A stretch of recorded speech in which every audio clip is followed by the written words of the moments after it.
जब जयदेव महाप्रभु पहुंचे और श्री जगन्नाथ महाप्रभु का दर्शन करते हुए गा रहे थे, श्रित कमला कूच मंडल धृत कुंडल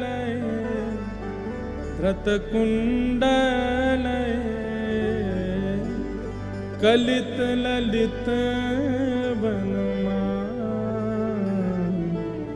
वनमाल तक पहुंचे थे। बस गाना तो चाह रहे थे जय जगदीश हरे, लेकिन श्री जगन्नाथ महाप्रभु अपने मधुर अधरों से गाने लगे जय जय देव। आज जय जगदीश हरे नहीं होगा, आज जय जय देव हरे होगा। हे जयदेव, तुम्हारे इन भावों को हम प्रणाम करते हैं, हमारी इन अंतरंग स्थितियों को तुम लिख रहे हो, हम वंदन करते हैं। श्री जयदेव महाप्रभु वो पहले ब्याह नहीं कर रहे थे। इधर देखो, ध्यान से सुनो, सबको आवाज आ रही है हमारी? किसी को नहीं आ रही हो तो हाथ ऊपर करो। सबको आ रही है ना? हाँ, तो ध्यान से सुनो। जयदेव महाप्रभु पहले ब्याह नहीं कर रहे थे, और ये निश्चित होता है कि जिसके अंदर भक्ति मात्रा में आ जाती है वो ब्याह से भागता है। वो संसार के विषयों से कहीं ना कहीं स्वयं को बचाता है। तो जयदेव महाप्रभु, आपके माता पिता जो थे वो बाल्यकाल में ही चले गए थे। तो बचपन से ही आप जगन्नाथ महाप्रभु को ही अपने माता पिता मानते थे। जब जगन्नाथ भगवान का इन्होंने दर्शन किया, तो दर्शन करने के बाद में इनके मन में भाव आया कि मैं एक नियम धारण कर लेता हूं। क्या? मैं इतना विरक्त भाव में रहूंगा, वृक्ष के नीचे रहा करूंगा, और एक रात जिस वृक्ष के नीचे रहा, दूसरी रात उस वृक्ष के नीचे नहीं रहूंगा। ऐसा नियम बना लिया जयदेव महाप्रभु ने। गीत गोविंद इतना प्रिय लेखनी से नहीं बना है, इतना प्रिय शब्दों से नहीं बना है, इतना प्रिय जगन्नाथ जी को रचयिता की वजह से बना है। शब्द तो संस्कृत के हैं, मैं भी लिख सकता हूं, आप भी लिख सकते हो। कई बार सब्जी अच्छी नहीं बनी है, लेकिन किसने बनाई है? पत्नी ने बनाई है, तो अच्छी बतानी पड़ती है। कैसी बनी? बहुत अच्छी बनी, बहुत बढ़िया बनी है। अरे चलो, पत्नी तो रोज बनाती है, पति ने बनाई है। हाँ, पति कभी कभी भोजन रसोई घर में घुस जाता है तो गैस चूल्हा सब घबरा जाते हैं, बोले आज हमारी शामत है, आ गया, अब बनाएगा कुछ। तो जब पति रसोई घर में जाता, उस दिन सबसे ज्यादा खुश होती है पत्नी, और बच्चे तो कूदते रहते, आज पिताजी बनाएंगे कुछ। तो पतिदेव कैसा भी भोजन बनावे, पत्नी जब पाती है तो क्या कहती? बहुत अच्छा बना, बहुत अच्छा, सब कुछ। पत्नी को पता चल जाता है इसमें नमक कम है, नींबू भी कम है, थोड़ी सी मिर्च ज्यादा हो गई है। बच्चों को कहती है नहीं नहीं, इसका पेट भरा, इसको मैं दोबारा खिलाऊंगी। वो फिर बाद में सही करके बच्चों को खिलाती है, लेकिन पति से क्या बोलती है? बहुत अच्छा बना है। मतलब सामग्री से कई बार प्रेम नहीं होता है, सामग्री बनाने वाले से प्रेम होता है। महाप्रभु जगन्नाथ जी को सामग्री तो बहुत प्रस्तुत करने वाले हैं, पर प्रस्तुत करने वाला कैसा है, उससे ठाकुर जी को सामग्री अच्छी लगती है। ये गीत गोविंद इतना प्रिय क्यों है ठाकुर जी को? क्योंकि जयदेव महाप्रभु, और उन जयदेव महाप्रभु ने ऐसा नियम बना लिया कि मैं एक वृक्ष के नीचे एक रात रुकूंगा और अगले दिन दूसरे वृक्ष के नीचे चला जाया करूंगा।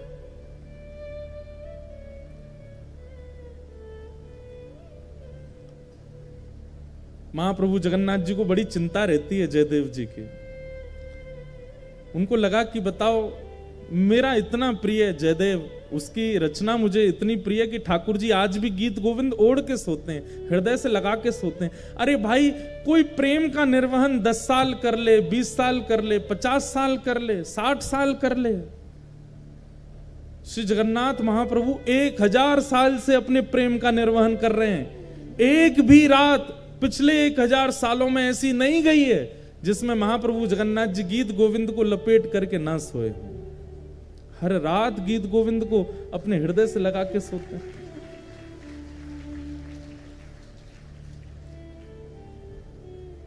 अरे प्रेम विवाह करने वालों के भी प्रेम चलते हैं, लेकिन कुछ वर्षों में कुछ कुछ खंडन तो उनके प्रेम में भी आता है। लेकिन ऐसा प्रेमी कौन होगा? महाप्रभु जगन्नाथ जी सोते ही नहीं है बिना गीत गोविंद के। जब तक गीत गोविंद का पाठ नहीं होता नहीं सोते। और केवल जगन्नाथ जी नहीं, बद्रीनाथ चले जाओ, वहां पर भी गीत गोविंद का पाठ होता है, द्वारिका में भी गीत गोविंद का पाठ होता है। गीत गोविंद रात में सुनेंगे तभी ठाकुर जी को नींद आती है, तभी सोते हैं। क्योंकि रचयिता जयदेव है। और वो जयदेव हैं कैसे? उन्होंने नियम ले लिया कि मैं एक वृक्ष के नीचे एक रात रहूंगा, अगले दिन दूसरे वृक्ष के नीचे सोते थे। इतना संग्रह भी नहीं किया कि कहीं मैं एक वृक्ष के नीचे 4 दिन रहा तो ऐसा ना हो जाए कि ये वृक्ष और ये स्थान मेरा है। लेकिन महाप्रभु जी को चिंता होती है, जयदेव महाप्रभु की। मेरा जयदेव एक वृक्ष के नीचे सोता है। इतनी बड़ी रचना गीत गोविंद करने वाला एक वृक्ष के नीचे सोता है। तभी श्री जगन्नाथ जी ने एक योजना बनाई। और एक सुदेव नाम का ब्राह्मण था। उस सुदेव ब्राह्मण के कोई संतान नहीं थी।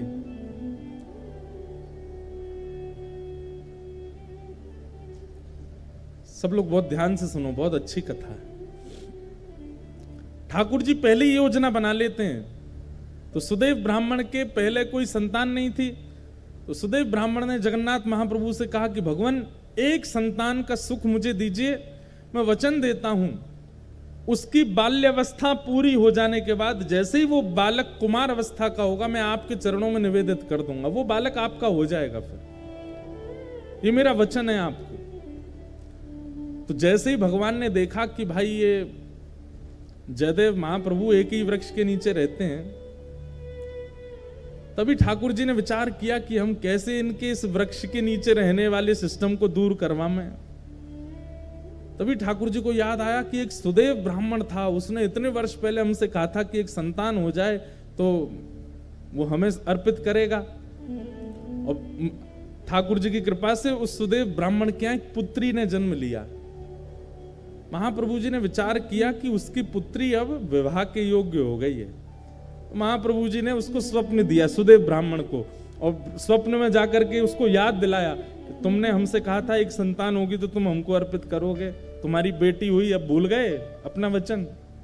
अगले दिन ही सुदेव अपनी बेटी लेकर के महाप्रभु जगन्नाथ जी के सामने गया। जय जय, मेरी धृष्टता क्षमा, मैं भूल गया था कि पुत्री आपको अर्पित करनी। मेरी पुत्री, आप इसको स्वीकार करो। जैसे ही उसने प्रणाम किया, महाप्रभु जगन्नाथ जी उसके अंतस्थ में आ गए और बोलने लगे। बोले अब ये हमारी हो गई तो हम जहां जाएंगे वहां इसको लेके जाओ, हम जहां चाहेंगे वहां इसको दे आओ। बोले आज्ञा करो। बोले एक वन में एक जयदेव महाप्रभु हैं, गीत गोविंद की रचना जिन्होंने की, उनसे जाकर के अपनी बेटी का ब्याह कर दो। पद्मावती नाम था उनका। तो सुदेव ब्राह्मण बोला, भगवान वन में रहते हैं बेटी। बोले अब ये तुम्हारी बेटी नहीं तो तुम चिंता क्यों कर रहे हो? तुम्हारी बेटी होती तुम चिंता करते ना कि जमाई हमारा कैसा, घर है कि नहीं है, परिवार है कि नहीं, संपत्ति। अब तो ये हमारी हो गई। तो अब इसके पिता हम हैं, हम इसके लिए योग्य वर ढूंढ चुके हैं, उससे जाके ब्याह करो इसका। और जो आज्ञा भगवान, बिल्कुल संशय नहीं है मेरे चित्त में, मैं ब्याह कर दूंगा। और जाते जाते जगन्नाथ महाप्रभु, सुनो, तुम अपनी बेटी लेकर के संबंध कराने आए हो, ऐसा बिल्कुल मत बोलना। ये कहना महाप्रभु जगन्नाथ जी ने भेजा है और उन्होंने ही आज्ञा की है कि आपको इनसे ब्याह करना पड़ेगा। ठाकुर जी को कितनी चिंता हो रही है कि जयदेव जी का घर बन जाए, जयदेव जी की झोंपड़ी हो जाए। सुदेव ब्राह्मण अपनी पुत्री पद्मावती को लेकर के पहुंचे। श्री जयदेव महाप्रभु एक वृक्ष के नीचे बैठे थे तो प्रणाम किया। जयदेव महाप्रभु कहिए भगवान कैसे आना हुआ? बोले भगवान आप सुयोग्य हैं और मेरी बेटी आपके बिल्कुल योग्य है, मैं अपनी पुत्री का आपसे विवाह करने के लिए आया हूं। और ये मैं अपनी पुत्री का विवाह करने इस भाव से नहीं आया कि मैं इनका पिता हूं। महाप्रभु जगन्नाथ जी ने मुझे स्वप्न देकर के आज्ञा दी कि आप इनको स्वीकार करो। जयदेव महाप्रभु उठ खड़े हुए, हंस करके बोले जगन्नाथ प्रभु तो बोलेंगे ही, खुद ने तो 16,108 किए हैं, उनको क्या कमी है? वो तो 10-5 हजार और कर लें तो भी उनको कोई दिक्कत नहीं, वो तो कर्तुम अन्यथा कर्तुम समर्थ परमेश्वर हैं, वो संभाल भी सकते हैं। पर मैं कैसे संभालूंगा इनको? मैं तो एक वृक्ष के नीचे एक रात रहता हूं, फिर दूसरे वृक्ष के नीचे दूसरी रात गुजारता हूं, तीसरे मेरा कोई ठिकाना नहीं है। और भाई इनको रखने के लिए तो बहुत व्यवस्थाएं करनी पड़ जाएंगी, मेरे भजन में बाधा हो जाएगी, मेरे चित्त में इतना भाव प्रेम नहीं उमड़ पाएगा फिर ठाकुर जी के प्रति। क्षमा करें महाप्रभु, भले ही जगन्नाथ जी ने इनको भेजा। अब देखो ये अधिकार प्रेमी व्यक्ति को प्राप्त होता है। हम आप होते तो घबरा जाते, ओहो जगन्नाथ जी ने कहा है, फिर तो मानना पड़ेगा, फिर तो करना पड़ेगा, फिर तो स्वीकार होना ही चाहिए। लेकिन जयदेव महाप्रभु इतने जानते हैं ठाकुर जी को, इतना प्रेम है उनका, बोले महाप्रभु जी से कहो कहीं और व्यवस्था देखें इनके लिए, बाकी सारी आज्ञा उनकी स्वीकार है पर ये स्वीकार नहीं है, हम बयान नहीं कर पाएंगे।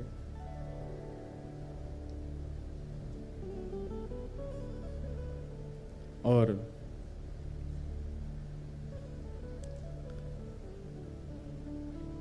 श्री जयदेव महाप्रभु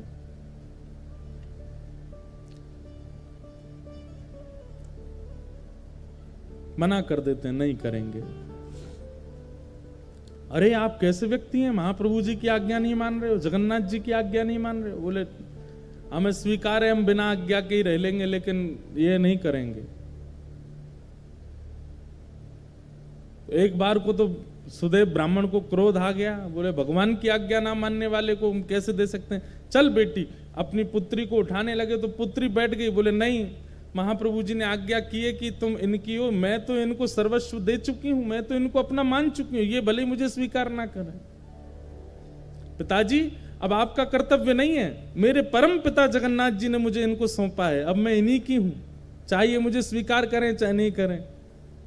जयदेव महाप्रभु बोले वाह, ऐसा समर्पण तो हमने नहीं देखा भैया। अरे तुम्हारे पिता कह रहे हैं चलो तुम, बोले नहीं महाप्रभु जी ने आपको अर्पित किया, अब तो मैं आपकी। जयदेव महाप्रभु बोले छोड़ जाओ इनको, 2-3 दिन हमारी दिनचर्या देखेंगे, खुद ही भाग जाएंगी ये।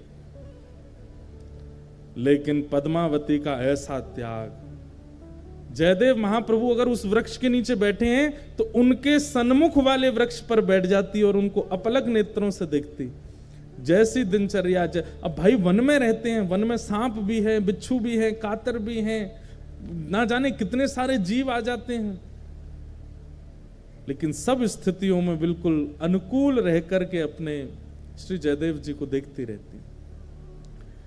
3 दिन बाद जब वो नहीं जा रही, अब देखो कितनी अच्छी बात है, 3 दिन बाद जब वो पद्मावती वापस लौट करके नहीं गई तो श्री जयदेव महाप्रभु ने मन में विचार किया कि ये इसकी जिद नहीं है, ये श्री जगन्नाथ प्रभु अपना अधिकार दिखा रहे हैं मुझको कि देखो मेरा तुम पर कितना अधिकार है, मैं जिससे चाहूंगा तुमको उससे ब्याह करना ही पड़ेगा। और ये बात सोच करके श्री जयदेव महाप्रभु रोने लगे कि ठाकुर जी मुझ पर कितना अधिकार मानते हैं कि मेरे 5 बार मना करने पर भी ये कन्या अपनी स्थान से हिल नहीं रही। इसकी सामर्थ्य नहीं है कि ये वन में रह सके, इसकी सामर्थ्य नहीं है वृक्ष के नीचे रह सके, इसने कहां तपस्या देखी है, लेकिन इसको ये सामर्थ्य कौन प्रदान कर रहा है? महाप्रभु जी। जयदेव महाप्रभु ने जब इसको अधिकार माना कि ये जगन्नाथ जी का अधिकार है मेरे ऊपर, और अधिकार मान करके पद्मावती से कहा मैं तुम्हारा वर्ण करूंगा, चलो। और तब पद्मावती से ब्याह किया, और ब्याह करने के बाद कहा देवी अब तुम तो ऐसे वृक्ष के नीचे रहती अच्छी नहीं लगती, चलो। और फिर बंगाल का जन्म था महाप्रभु जी का, अब पता नहीं, अब ऐसा भी कहते हैं कि वो स्थान उड़ीसा में ही आता है, कई कहते हैं पहले बंगाल में था अब उड़ीसा में, ऐसा कुछ है। केलुबिंद नाम का एक स्थान है, और वहां अपनी पत्नी के साथ गए और गांव के बाहर ही एक झोंपड़ी बना करके अपनी पत्नी के साथ जयदेव महाप्रभु रहते थे। अब ठाकुर श्री जगन्नाथ जी को शांति पड़ी कि हाँ अब ठीक है, झोंपड़ी में रहता है, अब कम से कम धूप, वर्षा, सर्दी, गर्मी, जीव जंतुओं से सुरक्षित तो है, कोई दिक्कत नहीं। महाप्रभु जी ने, जयदेव महाप्रभु, महाकाव्य गीत गोविंद की रचना की।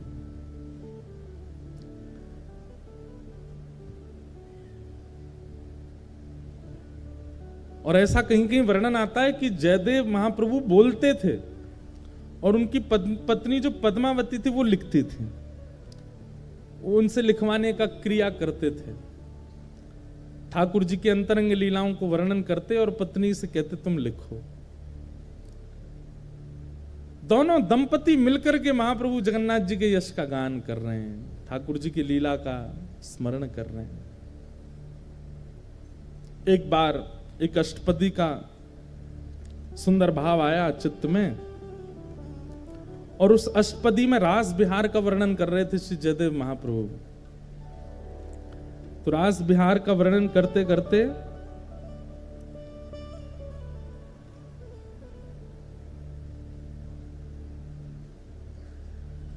वदसि यदि किंचिदपि दंतरुचि कौमुदी हरति दरति मिरत मति घोरम।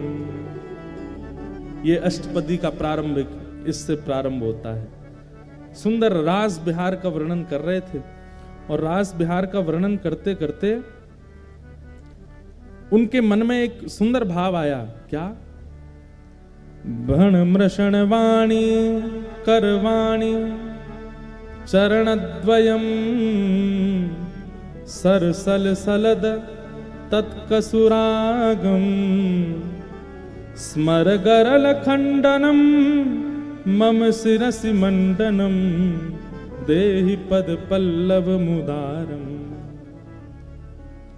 अब इस भाव में ऐसा वर्णन है कि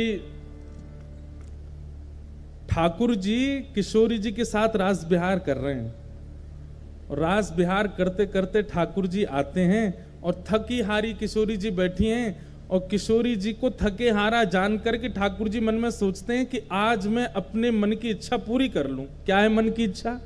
और ठाकुर जी की मन की इच्छा है कि मैं एक बार किशोरी जी के दोनों चरण पकड़ करके अपने सिर पर धर लूं, और किशोरी जी ये करने नहीं देते।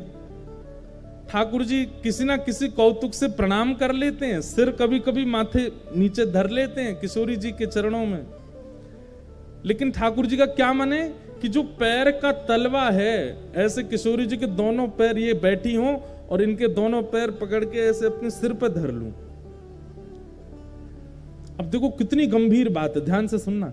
जयदेव महाप्रभु नेत्र बंद करके चिंतन कर रहे हैं, और चिंतन करते करते उनको दृश्य क्या दिखा कि ठाकुर जी ने देखा किशोरी जी थकी हारी बैठी हैं एक शिला पर, और तुरंत ठाकुर जी सोचते हैं आज अच्छा समय है, किशोरी जी के दोनों चरण उठा करके अपने श्री मस्तक पर रख लूं।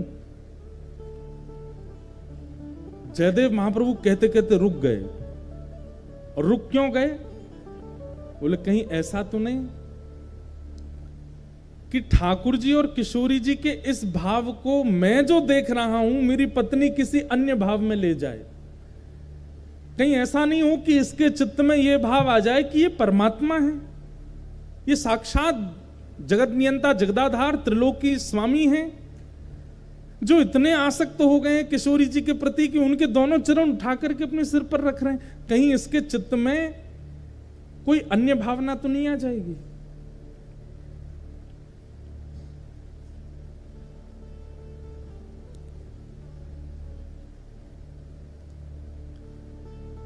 बोलते बोलते जयदेव महाप्रभु रुक गए और तुरंत मन में विचार किया कि मैं अपना नित्य क्रम कर आता हूं और इसको मैं थोड़ा परिवर्तित करके बोलूंगा, ऐसा कोई भावना आवे जिससे इसके चित्त में कोई दुर्भाव प्रकट हो जाए।